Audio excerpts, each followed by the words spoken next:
Very good. So today I am here with a very interesting guest. I'm here with Tristan Pelligrino, and I would say today is a little bit of a meta interview for you guys out there.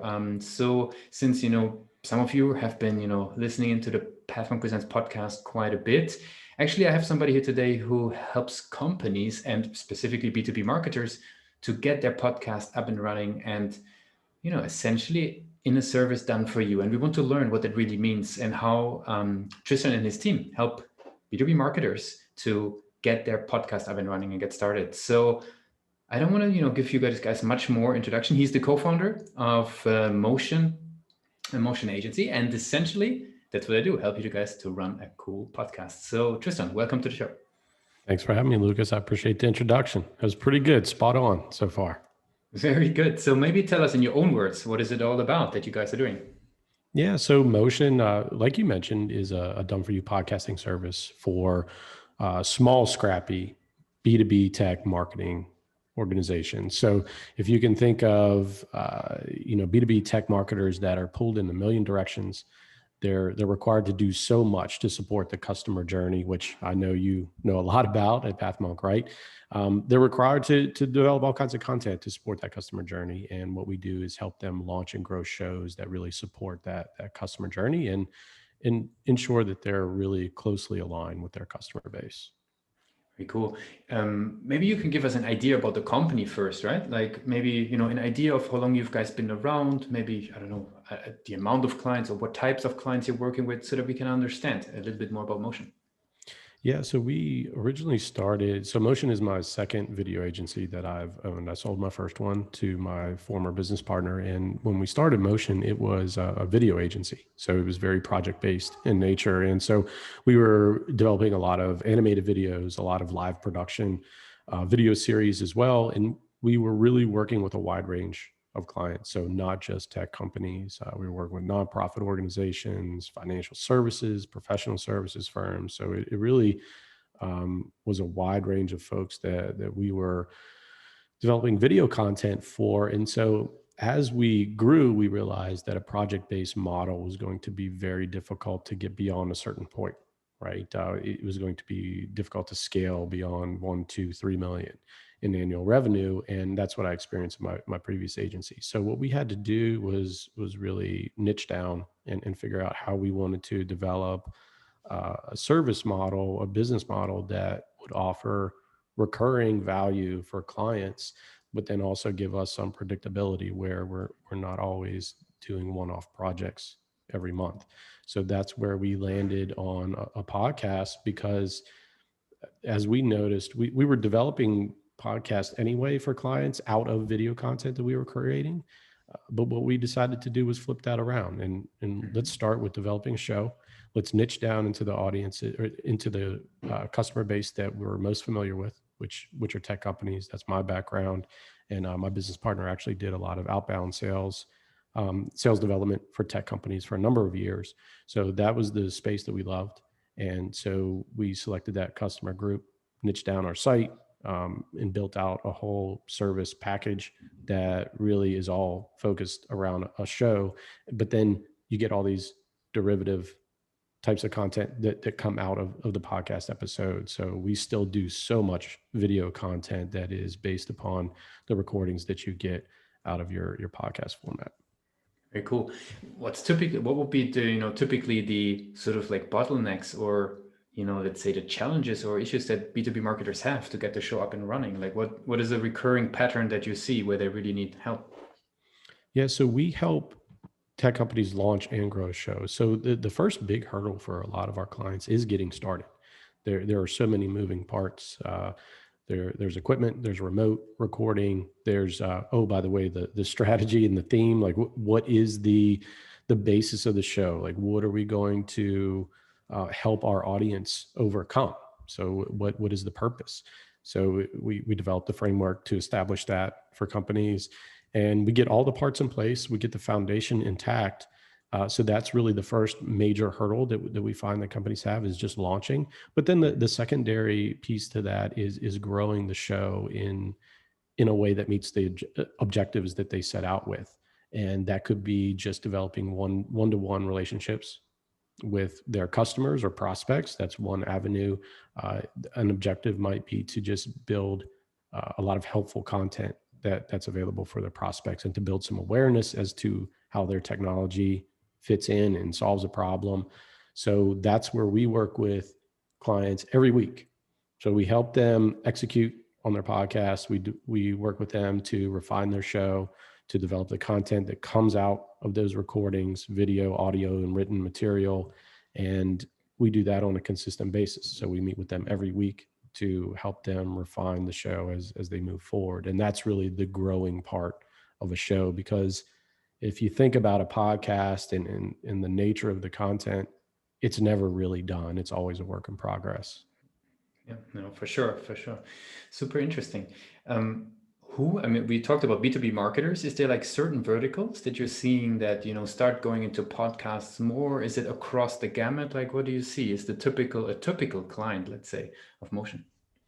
Yeah, so a typical client of Motion is a small, scrappy marketing team. That's how we define it, and it's typically a head of marketing, which might be a one-person marketing team, to around 5 to 7 people. If you get beyond that team, we find that a lot of tech companies start to then build internal teams to handle a lot of this production. So we really fall into that spot where, you have a head of marketing that has a million things on their plate, and they're good at several parts of marketing, right? Depending on their background, but they want to launch a show and they want to use that as a way to really set up a foundation for content, but they don't know how to do it, don't know how to launch it, how to grow it. And they certainly don't have the time to do it internally. And that's where we come in. Makes a lot of sense. We talked a bit about growth that you're bringing into those shows. I'm curious, obviously, on the flip side, in the growth of Motion. So what would you say is a typical journey that small, scrappy, B2B marketers go through in order to get started? Like, what would be the typical channel somebody walks through in order to get to know about you guys? So if I understand what you're asking, is basically how do people learn, like, and trust Motion, essentially. So most of the work that we do is we market through the development of our own shows and content. So it's almost like the proof is in the pudding. So we produce our own shows. We work with other marketing influencers to produce shows. And then we talk a lot about how we're building these shows for other companies. And we do a lot of organic content on LinkedIn. So my business partner and I post on LinkedIn pretty much every day. And then we're very active on Twitter as well. So the social connections are a big part of what we do, just organically. And then we are involved in communities, and we really just value that one-to-one relationship building. It's not something that's incredibly scalable, to be honest, but that is the best way that we know how to grow, and we're actively looking for people that fit our ICP, our ideal customer profile, and being as specific as possible on our website, so that when people do come to us, they fill out a contact form, they very clearly understand who the best people are that we work with, and they understand where they fit into that picture. So a lot of times when people do come to us, they're very far down within their customer journey, and we're going through a lot of details at that point, and we're just making sure that it's a fit on both sides. Yeah, you brought up the website there. We talk a lot about websites in the PathMo Presents podcast, obviously. I would be curious, like, what role do you attribute to the website in that journey? The website is a big part of what we do. We do some retargeting. So, everything really points back to our website, and we do that. So all the shows that we produce point back to the website, all the content that we have on the website. We just launched a course to help B2B tech marketers launch their own podcast. And we're folding that into the rest of the site now. We have the landing page in place, but now we're folding it into the rest of the site this quarter. But really, the website is designed to be very specific to a specific type of audience, that scrappy B2B tech marketer. And we write the language in that way and try to be super clear there, so that, like I mentioned, people that consume the content, they quickly know that, is this content right for me? Is this who I am? Are these representative of the challenges that I have? If so, then I can go through this process and understand a bit more. Because we find that the more specific we are, the better that information is and more detailed it is, and it resonates much better with the audience. And that's what we try to do. See, you know, I like to ask about the website typically, where the strength and sort of the room for improvements are. Where do you see the strength of the website, right? If somebody's just, potentially from this podcast heading to the website, like what is something that you feel is a strength of the website? Strength of the website is probably the headline, simple call to action. So we streamline our navigation quite a bit, and the strength really we decided to put pricing as the first navigational element in the menu, because people are like, do you this is what we do. It's in the headline and in the subhead. So our H1 on the homepage should be super clear, especially the subheading, and then check out the packages. This is exactly what we do, and this is how much it costs. And we try to be as transparent as possible. And that was a big effort. And it was a hurdle for us because we didn't have transparent pricing. We did custom proposals for years, and we really wanted to get out of that model and really just build the value throughout the customer journey, so that when they are checking out prices and when they reach out, they already understand that it's a good fit. So now we're just working through details and making sure that they're going to get everything that they need. Yeah, that's super interesting, especially that you mentioned that model switch that you brought in. I can see that, being on the website, and actually everybody who's listening in, motionagency.io is where you can head to the page. There's a schedule a call button as well, which obviously, doesn't directly lead to somebody signing up. How do you think about that? With this full-on service that you're providing, those different call to actions, what is sort of your thinking internally about that, to have them both on the page? Yeah, so the two call to actions, and we're thinking about even streamlining a bit more to just schedule a call. And the thing is, our call to action is literally schedule a call. So it brings you to a calendar, and you get a time on my business partner's calendar. So that works really well for us, because someone can pick a time. It's not filling out a contact form and then playing the back and forth that we are all very familiar with in the sales process. We want to make it very easy for someone to come to our website. If they like what they see, go ahead, grab a time, and we'll chat through it. And that has worked really well for us. The secondary call to action that we have is build a podcast plan. And that's where folks get access to a lot of the free resources that we have. And that's for people that aren't ready to have that conversation yet, because not everyone is ready to talk to a salesperson. They still need some more information. They want to understand how we work a little bit more. They want to understand if a podcast is the right format for their company and it's the right time. So we enable that communication through that, really middle layer, so that they can get more information before they are ready to reach out. Gotcha. One last question on the website before we're switching topic a little bit. I'm curious though, we spoke about the strength of the page. Where would you see room for improvement? We need, and it's this quarter, a big priority is to build out case study pages. So we have customer testimonials in the video format on there, and we have podcast show examples, but we have so many shows out there that we actually want to build dedicated case study pages for a particular client, so that people can see how a show has grown throughout time. They can see all the different types of assets that are rolled out for another company. And that's a big deal for us, because we feel it just helps the folks that come to the website visualize how a show would look on their website and how it would evolve over time. Pretty cool. I would love to switch gears a little bit, right? And learn from you, personally a little bit, being a co-founder in the team, obviously being super, busy, obviously all the time, helping a lot of companies to grow. How do you educate yourself? What's the way that you let information, educate yourself further? How do you filter? Like, where do you learn? Great question. I tend to go down rabbit holes on the internet quite a bit and find content that's way past the first page of Google. Some of the best stuff is not on the first page, but I think the two big ways that I learned a lot is through podcasts. So I listen to a ton of podcasts, our clients, and then just other shows that I'm interested in. And then the other really way that I learn the best is through Twitter.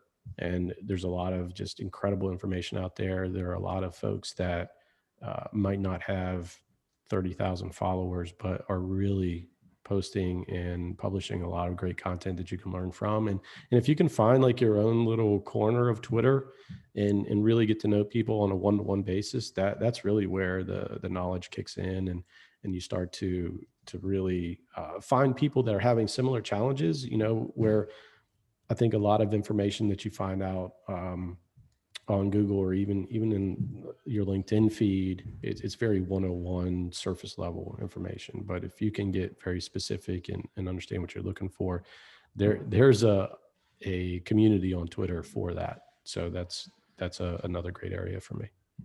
Okay, super interesting. Since we're slowly coming to an end actually of the show, I would love to jump into our rapid fire questions. It's just a couple of question and answers. Are you ready for those?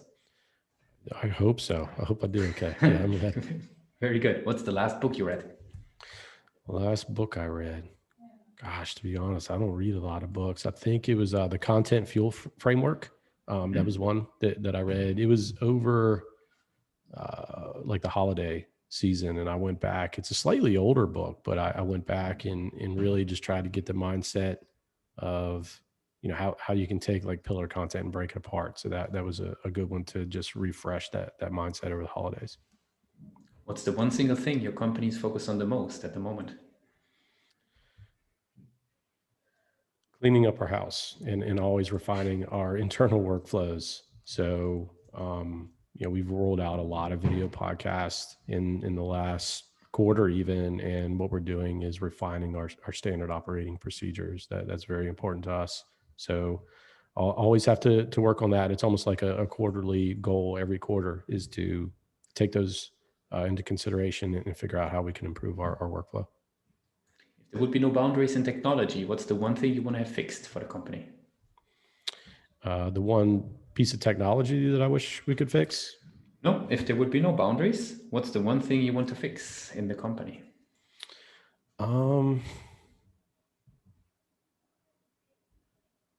That is a great question.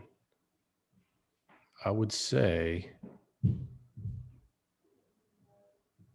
and we try to do it now with Zapier. We try to connect a lot of tools together. I wish that we didn't have to do that in all the cases. A lot of times the Zaps that we have in place, every once in a while I'll get an error message in my email, and I'm just like, oh, I didn't set up a Zap for that unique circumstance, and kind of a piece of your workflow falls apart. So I wish if technology wasn't a barrier into making that work. I just wish it would be fluid and we could have all the systems talk to each other, but that's just not in place. You have to continue to work through it. Makes a lot of sense. What's the last thing that kept you awake at night about the company? Let's see. I feel like we don't have, and this is what leads to our case studies this quarter, where I feel like some prospecting calls we haven't had our best foot forward on the web, and we don't have our best materials in place for them to see because we are doing so much client work. And it's like that classic issue that an agency faces where you have to work on your own content, but then you're also trying to put in as much energy as possible to your client shows. So that's something that keeps me up all the time. I'm always regretting not having a better view of motion online, but that's something that we put in place every quarter is try to make improvements there, and we do the best we can. Very cool. Very last question. If we are zooming back, what is it now? We say on LinkedIn, we see about 4 years you've been, working with motion a bit more. If today would be the first day you would be working on it, what's the one advice you would give yourself? That's an easy one, Lucas. I think we started with project-based work, and I touched upon that earlier, but Yep.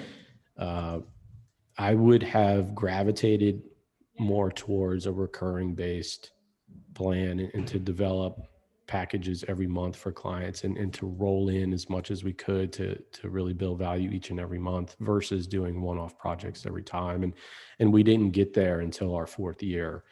And we always wanted recurring revenue, but we weren't exactly sure, and we didn't work hard enough on it. But now that we've found it, it's really been revolutionary for us. Very cool. And if anybody out there is interested in what Tristan is telling us about, you actually can head over to motionagency.io/services, and there you will see an overview of the different packages that are out there. So if anybody would be sort of forgetting everything that we discussed, I want to give you the last word. What's the one thing that they should remember about Motion? Motion is a done-for-you podcasting service for scrappy, small marketing teams in the B2B tech space. Thanks for being part of Pathwing Presents. All right. Thanks, Lucas. Appreciate you having me.